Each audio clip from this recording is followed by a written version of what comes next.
Është e vështirë. Unë jam specializuar shumë vetëm te pjesa e dizajnit edhe te pjesa e diamantëve. Kur them diamant flas edhe për gur të tjerë çmuara, po diamantin po marrim si atë bazën që të gjithë njohin, edhe mbi të cilën të gjithë duan të edukohen, të interesohen. Jam specializuar te kjo pjesë, pra unë merrem me selektimin e diamantëve, me përzgjedhjen edhe në fund me dizajnin se si do krijohet produkti në fund. Është e vështirë, siç thash, pjesa më e vështirë normalisht është pjesa e punimit. Ajo është ku tregohet me vërtet kualiteti, mënyra se si montohet dhe mënyra se si punohet floriri është ajo që bën diferencën kur e ndjen dorë për klientin.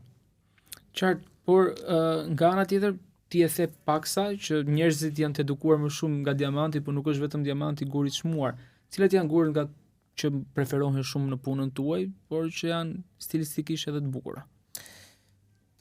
Vitet e fundit, diamanti i bardhë domethënë ka është gjithmonë klasiku, diamantin e bardhë e njohin të gjithë. Vitet e fundit, diamantët me ngjyrë kanë hyrë shumë në modë.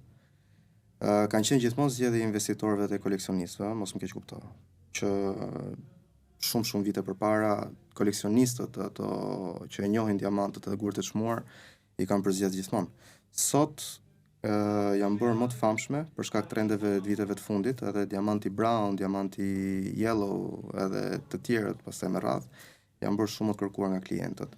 Gurë të tjerë të çmuar që unë do sugjeroj gjithmonë njerëzit të shihnin janë tre kryesorët: zafir, rubin, smerald, treshja e artë mas diamantit, dhe pastaj ka plot gurë tjerë për koleksionistë, siç është spinelli, siç është turmalina, siç është paraiba, siç janë edhe gurë tjerë më pak të çmuar, ametisti, citrina e tjerë, po që për njerëz saktuar kanë lidhje, e krijojnë atë lidhjen emocionale me atë gurë.